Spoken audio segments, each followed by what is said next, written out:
Hey, what's going on, everyone? Thank you for coming to watch. So I've got guys an update on a massive multi-day severe weather outbreak that is currently impacting the United States. We've seen many towns and cities just become scarred by severe weather, mainly because of tornadoes, okay? But we've just had an incredible stretch of severe weather, by far the most active and most impressive stretches of severe weather that I've ever seen. I've been doing this thing for over 2 years now. I've never seen just an incredible stretch of weather like this one.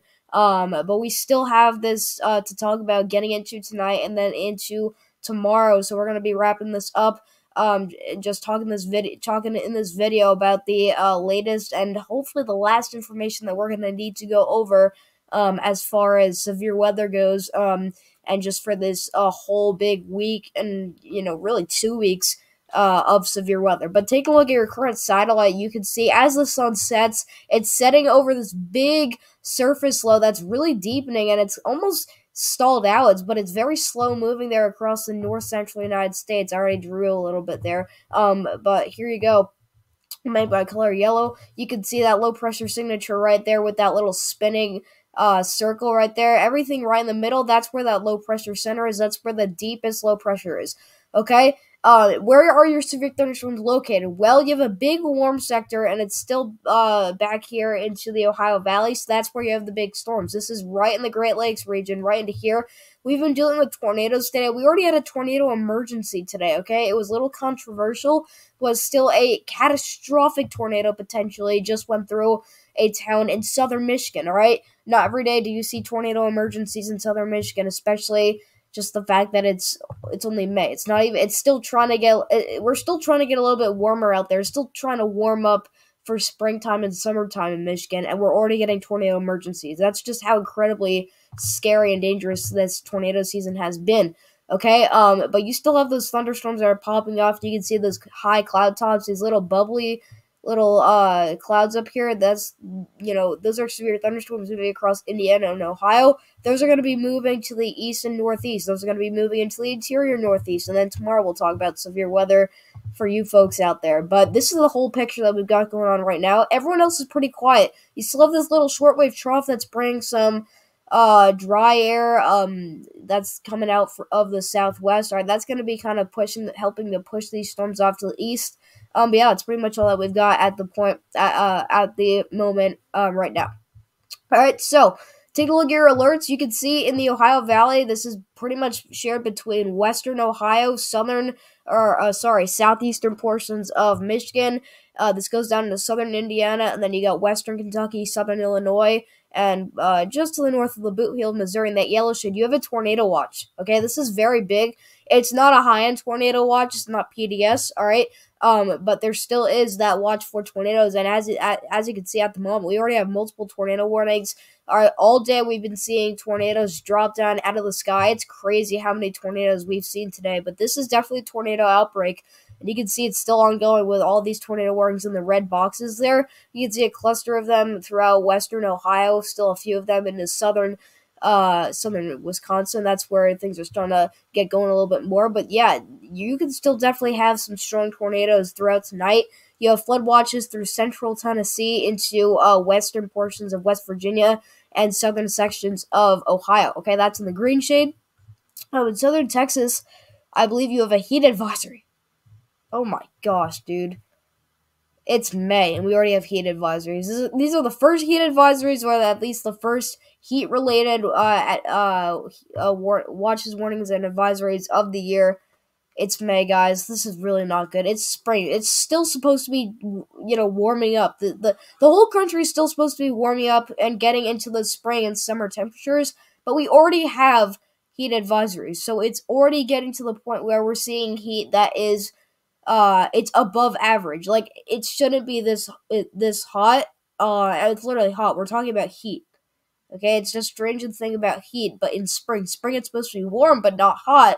We're talking about hotter than average, but for summer. So this is crazy, guys. That's going out for a few counties down there in southern Texas on the Gulf Coast. In the hot pink shade, you have your red flag warnings. In the gold shade, you have highway warnings. It's interesting, in the upper elevations for Montana, we do have believe 2 counties that are under blizzard warning. So very rare for this late season snow. But look at all these mountainous regions that are put under winter related watches, warnings, and advisories. You can see in the freeze warning that's going out in the dark purple shade. In the light blue shade, you have a frost advisory. Okay, in the pink shade, you got your winter storm warnings, and you got your winter weather advisories in the purple shade. I'm not going to go over all these specific areas because these are just for the upper elevations that are dealing with that mountain snow. You saw back on the satellite, we still see the backside of that low pressure center spinning around out there behind that cold front. Sometimes in these late, very late season storms, if the surface low gets deepened enough and it gets strong enough with a strong enough cold front, you can get these kind of upper elevation snow. Obviously, if you live on the lower elevations of the western United States, you're gonna get rain. But if you live in the mountains where you're at least elevated a little bit, you maybe get some snow and could actually be a snowstorm. So that's why we have those watches, warnings, and advisories up. In the tan shade, you have wind advisories. Other than that, I'm not really seeing anything else that's really anything to make mention of. I mean, I guess you do have some coastal flood advisories and some regular flood advisories near Delmarva, southern New Jersey, but that is pretty much it. All right, so we go over to the SPC today. Only got up to an enhanced risk. I shouldn't even say only. It's like I mean, this is probably more than the 10th enhanced risk we've had in the past 2 weeks. This is absolutely insane. But we have another enhanced risk still going out for the rest of today. That's in the orange shade. That's a level 3 out of 5 risk. It's been shifted farther south. It's for that overnight threat. That's for western Ohio, parts of northern Kentucky, and parts of southern Indiana. You can see that's driven off by tornadoes. You still have that 10% hatch tornado threat. This is very concerning. We've already seen a tornado emergency warn tornado outside of the 10% risk. It's in the 5%. Okay? So anything can happen even if you're not on the 10% risk. That is why I'm telling you guys, okay? Anytime you're watching a video, all right, if it's me, Ryan Hollyoll, or whatever, and they're showing the SPC, just because you're not in the highest threat of severe weather does not mean, by all means, that you are not going to see a tornado, okay? And not only did we see a tornado outside the highest risk, but we saw a tornado emergency warning tornado, which is the highest warning that the National Weather Service can issue. It's the highest possible tornado warning. It was an emergency, a literal emergency with a catastrophic damage potential. Okay? So that's kind of what situation we're in, with a potential for that outside of the 10% hatched. But that's in the yellow shade, that's in the dashed area, that's a 10% hatched risk, which is a significant chance of seeing a EF2 to EF5 tornado within 25 miles of a point. Okay, in the 5%, you're in the red and reddish brown shade. Okay, that's going out for areas basically surrounding the 10% hatched. And remember, that's still where you can get tornadoes. And, I mean, it was pretty rare today, but we still can get tornadoes that can even warrant a tornado emergency. Okay, you have the 2% shade and the green shade. That's where we're not as concerned, but there's still that existing threat, slightly elevated threat is what I like to say for tornadoes, all right? Damage wind gust threat, not too high, but you do have that 15% risk.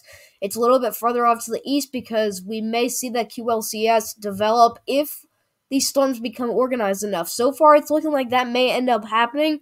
Okay, so you could definitely see this become shifted farther to the east. I could do that right now. I can actually show you. I'm pretty sure our next SPC update actually won't be for the day one. So actually, it'll be for tomorrow's SPC. And everything will get shifted a day forward. But if I were to update the SPC, I would push this a little bit farther to the east. Maybe not that far east, but somewhere maybe getting just a bit into western PA, far western PA. Okay, we could be talking about QLCS developing there with a damaging wind threat at 15% right now, non-hatched. In the brown shade of a 5%, that's for a giant area. All right, look at that total population. 57.5 million people. My gosh. All right, but here's the hail threat. The hail threat is actually the same as the wind threat, okay? So you have still the same area in the 15%, and then the brown shade, you have that 5% of seeing damaging large hail and damaging wind gusts. Okay, so that was today. Today, if we get through the rest of today without any, major tornadoes, any, damaging tornadoes, we'll be okay. All right, the final day, or at least very significant day of severe weather, tomorrow. Okay, tomorrow I've been keeping my eye on tomorrow for a long time. Okay, this is the day I was most concerned about. I was not even as concerned about when we saw the high risk that what we're seeing today, back when the high risk was only a slight risk. Obviously, the high risk was way more important when we got to the high risk. Um, but at this point, we're just sitting at a very broad enhanced risk. What I'll tell you now, it's not certain, but what I'll tell you now is that I think tomorrow what we're going to wake up to is something called a moderate risk, which you are probably familiar with because we've been dealing with those a lot recently. But I think we're going to get a moderate risk, which is level 4 to 5 risk, somewhere in here. Okay, I think tomorrow we're going to wake up to a moderate risk in this area. Okay, if I were to circle it, I would circle it right here. Moderate risk. Okay? I think it's, I shouldn't say that I expect it because we still need to look at model guidance, but I think there's a very possible chance that we will wake up to that. All right?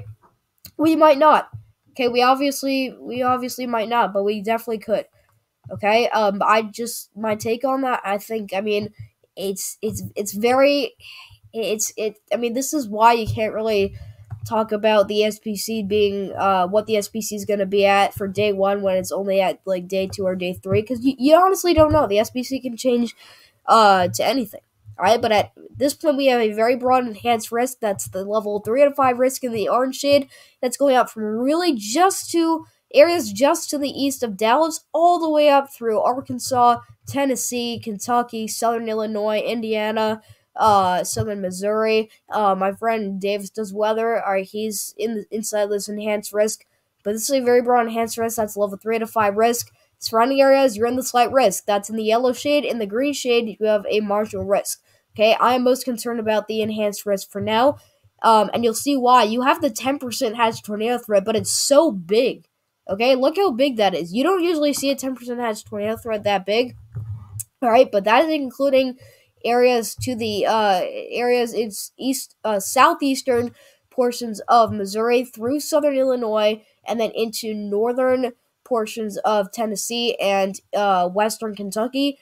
And this is in the northern half of the enhanced risk. So if we were to get to a moderate risk, which, I mean, I'm starting to, well, we have to look at model guidance, but I'm starting to think that we may actually not get up to a moderate risk. But if we did, I would say we would probably see this get pushed a little bit farther south. And obviously, once again, I need that model guidance to back me up on that. But if we got them in moderate risk, it would probably go down a little bit farther to the south like that. But for now, this is where that 10% hatched is. Surrounding areas in the brownish red shade, you have a 5%, and then in the green shade, you have a 2%. All right, here's that damaging wind gust outlook. You have a 30% hatched chance of seeing a 30% hatched damaging wind gust outlook. So there is a 30% chance that you're going to get a wind gust that's in excess of 58 knots within 25 miles of a given location inside that 30% risk area, which is in the red shade. Okay, in the yellow shade, you can see you have a 15% chance of seeing that. But this is just a absolutely massive area. And in the 5%, you have a that's in the brown shade. You have a 5% chance of seeing damaging winds. Okay, notice that there is a secondary threat into New England. I will talk about that. That's for the leftovers of what we're talking about tonight, and then the enhanced risk is for that second wave of severe weather that's going to start developing really early tomorrow morning. Okay, so the damaging hail threat, it's the same as, we just jumped ahead. So that was the damaging hail threat. I apologize about that. I thought we were on damaging wind, but no, that was damaging hail. So there's a 30% hatch chance of seeing damaging large hail within 25 miles of a point. 5% you're in the brown shade. 15% you're in the yellow shade. That's for hail. Damaging wind, you have the same risk, the risk levels, except you just don't have the hatched. Okay, so you can actually take away pretty much the same information, except hail. The hail threat's a little bit more elevated than the damaging wind threat, but still pretty much the same general area and the same risk level, except there's just no hatch risk on the wind. Okay, so day 3, I'm not nearly as concerned for day 3. I think day 3 we're really going to be cooling down, but we still have a very broad slight risk that's extending all the way from really south central Texas, all the way through the Gulf Coast, and then all the way up through the East Coast. And my gosh, we go all the way from south central Texas to Delmarva. All right, that is a very broad slight risk. There could be an enhanced risk in here. I don't want to say that. But this is not hatched. This is not like a 30% chance equivalent. So this is a low end slight risk. So I'm not very concerned about this. But obviously things can change. We'll just have to continue to watch that. All right. So we go on to the NAM 3-kilometer model for the Northeast. We're talking about the leftovers of this severe event that we've got going on in Ohio. Look at this. You can already tell right off the bat, why do we have tornadoes? You have discrete thunderstorms. These are supercells that have been pounding this region throughout just all day today, throughout portions of Indiana, back into Illinois, into Ohio, into Michigan. It's been tornadoes, damage to large hail. I know we had like a softball-sized hailstone fall in Ohio. We've been dealing with damage and wind gusts. We've been dealing with everything. Okay, but these storms are mad, and they are discrete. They have a plenty of room to rotate. And with the lower level jet being so strong, that's why we have the high tornado threat. But this is 10 p.m. So this is like an hour after when I'm filming this video, and you still have what appears with these thunderstorm shapes. It looks like we're still gonna have that elevated tornado threat, and it continues. We're getting into 2 a.m. and we still have discrete supercells. These are still discrete supercells that are going to be producing tornadoes. Now getting into western portions of PA, going all the way down still through Kentucky. This could definitely provoke a tornado watch. I could definitely see a tornado watch become issued for some area like this. I think that we may actually end up with a tornado watch later tonight in that area, and I'm pretty confident that there might even be one right now. There could be a mesoscale discussion on the SPC right now on the SPC homepage. There could actually still be a discussion for a potential tornado watch being issued for this area, because you see discrete supercells. I mean, I don't really see any problem that these supercells would have other than the below temperatures and just not as high with Cape levels. But if you look at Cape, we're still over 2,000 joules per kilograms for some areas, and that's certainly enough to spark severe weather. So really, I'm pretty concerned about these storms, and I'm just not that confident that we're gonna get anything that's gonna hold these storms down from really producing tornadoes. So we could definitely get a few tornadoes in western PA. We'll click for a photograph here. We'll start in Illinois. Okay, Illinois. We'll start in Ohio. Okay, you have decent instability here. Not the best sounding in terms of your thermodynamics, but you do have that instability line getting a little bit farther away from the temperatures and the dew points. All right, so this would definitely support some large hail. But for tornadoes, this photograph is not that elongated, so you don't really see that much rotation. Okay, but this could definitely support some supercells that would carry on. We'll move on to western PA. There you go. Okay, this is a lot more concerning. You have more of an elongated photograph there with a lot of mid to low level rotation going on right there. All right, you have some decent instability going on, and you can see that dew point line right up against the temperature line, and then boom, just as you go a few thousand feet in the air, it finally just goes, way down the dew points. All right, so because you have dry air in the mid levels, that's going to support definitely not only instability but large hail. I think we're going to get some big time hailstones potentially into western PA. I think that's definitely possible with these supercells. But we continue this throughout the rest of the morning. This kind of falls apart, but I mean, you never see that QLCS. Okay, so I think I did mention earlier in the video that I thought that the damage wind gust threat would increase. I think it may actually not, because you never get that line of storms that really files in. These storms never file into that line that really, that's well defined and that really pushes off, stout to the east, a stout line of thunderstorms. You don't see that. You just see a train of discrete supercells that continue to rotate as they get into the northeast. So, like what we saw yesterday with prefrontal supercells that were producing big time tornadoes, that got swallowed up by that very large and very organized QLCS that produced very strong damaging wind gusts. Okay, that's a classical strong tornado and severe weather outbreak for the Central Plains, but we don't see that. This is more of a tornado-focused outbreak for the Ohio Valley. I want you guys to focus in on that, just to think about that. Okay, but this continues. This line of storms continue, or not line of storms, but this train of storms continues into the northeast, and then by early morning hours of tomorrow, you may wake up to some rumbles of thunder, some flashes of lightning. So a pretty noisy, loud morning out there for folks in southern New England. Will it hit New York City? That's going to be a big question. I don't think so. I think it's going to stay just to the north. But yeah, you could hear some thunder just because of how close these cells are. And also, you can maybe even see a flash of lightning. But at best, you're going to see moderate to heavy rainfall. But I mean, that would be just for a brief period of time because those storms will most likely pass to your north. But for southern New England, definitely a few spotty thunderstorms with that very low severe risk out there. So strong to severe storms definitely possible throughout the northeast and portions of New England early tomorrow morning and late tomorrow morning. And then that starts to kind of move off to the east. And look at this. We get a little line of storms. I mean, I'm not talking about QLCS or anything, but we get a line of storms that looks like it could try and produce some damaging wind gusts. But look how quickly that pops up. So we could have some explosive convection just all of a sudden start right by that low pressure center that can develop in the afternoon hours because we're going to get high temperatures tomorrow. So tomorrow we could definitely get some severe storms possible in the northeast. That's why we have the marginal risk. But everything's going to move its way off to the east finally by very, very late tomorrow night. Okay, so we look at the significant tornado parameter. This basically shows us just where the highest chance is for a significant tornado, which is EF2 to EF5 in strength, where that may be. Well, here we go, getting the rest of tonight. You can see with the current tornado watch up for southwestern Ohio down through Kentucky and etc. All right, you still have a very high-end significant tornado parameter, which appears to be getting up to, what is this? Getting up to about a 7.9. That's very high. And I think right here, we're already at a 10, so we're maxing out the significant tornado parameter. And I'm not saying that we're certainly going to get a tornado in southern Indiana. I'm just saying that, it's just very likely that we're going to see one.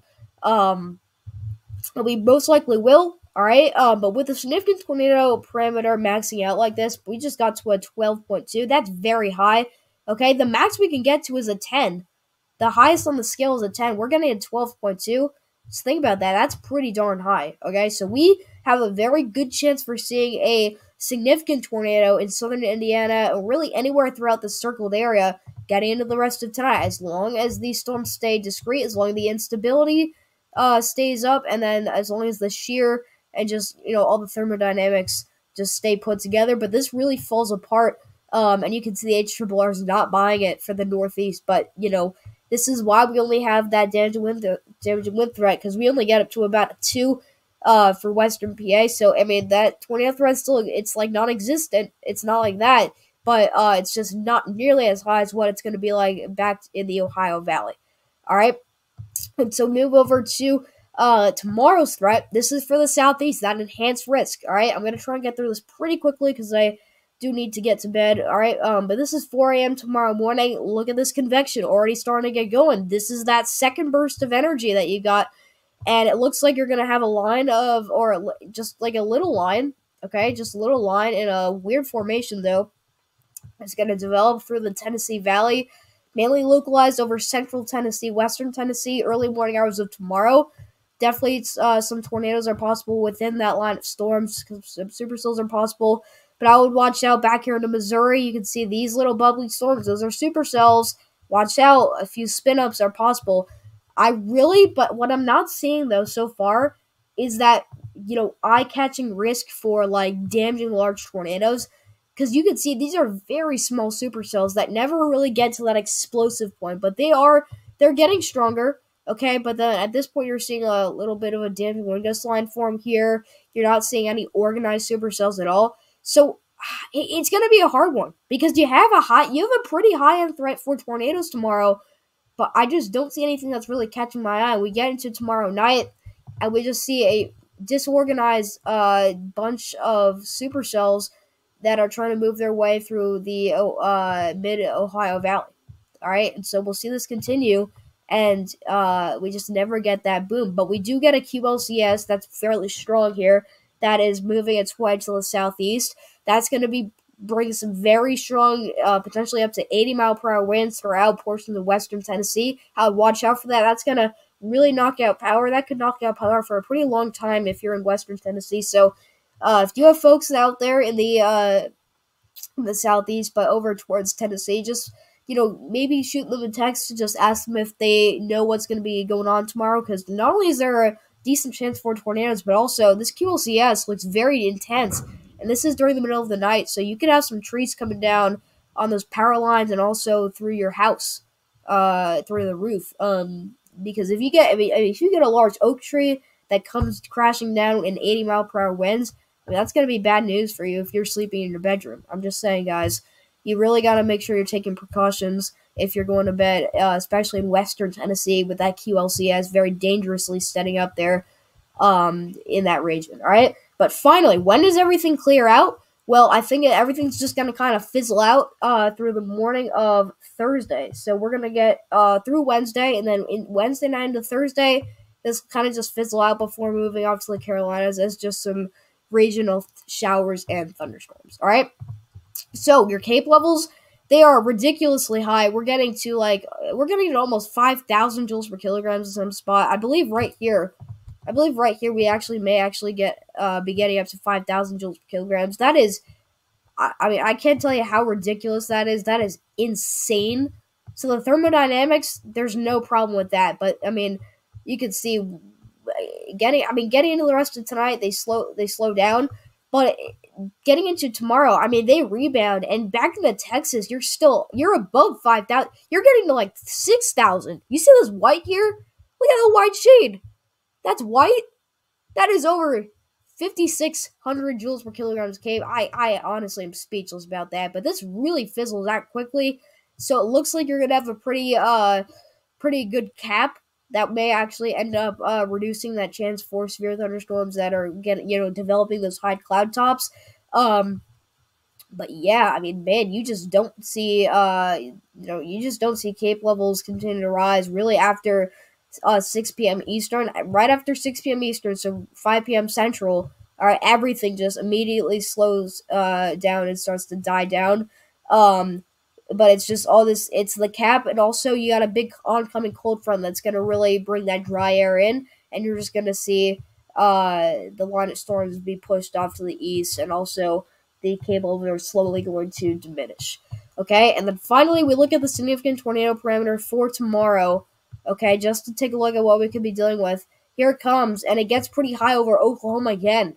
Oklahoma, here we go, maxing out, okay? So the 10% hatched, it's still way up here, okay? So if you have a maxed out significant tornado parameter, you've got to expect, if you get any change to the SPC, that this is somewhat going to shift to the west, okay? Because I do not see why the SPC should keep that 10% hatched in an area that's not even close, matching up to what we're seeing in Oklahoma on the significant tornado parameter, because we're maxing out throughout central Oklahoma again, and that's just not looking good. But I mean, you still have a very high-end threat for a significant tornado and just tornadoes in general out there in Oklahoma and Arkansas. But yeah, tomorrow's definitely going to be a day to watch, just not as dangerous as what we've seen in the past days. And then it does actually eventually get a little bit higher out there into where our 10% hatch tornado threat is, get up to a 13 there. That's very high into western Kentucky. But yeah, I'm slightly worried about this general area tomorrow. I think some isolated strong tornadoes are possible. So don't be scared, be prepared. I'll see you guys in the next video. So that's going to wrap it up. I apologize if I didn't do my best on that video. I wasn't really on my game for today. Pretty tired as well. But yeah, this week and a half, 2 weeks of severe weather is finally going to come to an end. We just need to get through tonight, tomorrow, and then into Thursday. And Thursday, we're going to be good, okay? So I know it's been crazy. I know towns and cities have been, some towns have been literally leveled by tornadoes, scarred up. I know it's been really horrific what we've seen in the past days. but I know we can get through this, okay? As long as you just pay attention to the weather for a few more days, just keep watching me. I'll continue to post updates for you guys. I promise you that we will be okay. All right, so I believe what I'm gonna do is I'm gonna try and find like a organization, or not, maybe not an organization, but some fundraiser that I can find online. It's where you could donate to help severe weather victims. Just because I mean, I feel so horribly bad for the people that just got hit by tornadoes. I mean, we talked about like multiple, I think more than 3 EF4 tornadoes in just a matter of 2 weeks, and more. I'm sure more than 10 EF3s. So this has been a crazy tornado outbreak and severe weather outbreak. So I'm gonna try and post on my community tab sometime this week a website where you can donate to help severe weather victims. Just because I want to help people out as much as I can, and just to do the least, please consider donating. Just like $1 or $2 would be, would be anything. Okay, just like a bottle of water for somebody, because you never know if somebody got hit by a tornado that completely leveled their home. Okay, you'll hear stories that say there's nothing left. People will say there's nothing left, and that's brutally true. Okay, so even just a bottle of water can really be a lot. Okay, so please just consider donating just a few, like $1 or $2. But anyways, that's all I got for you guys. Thanks so much for watching. I'll see you guys next video.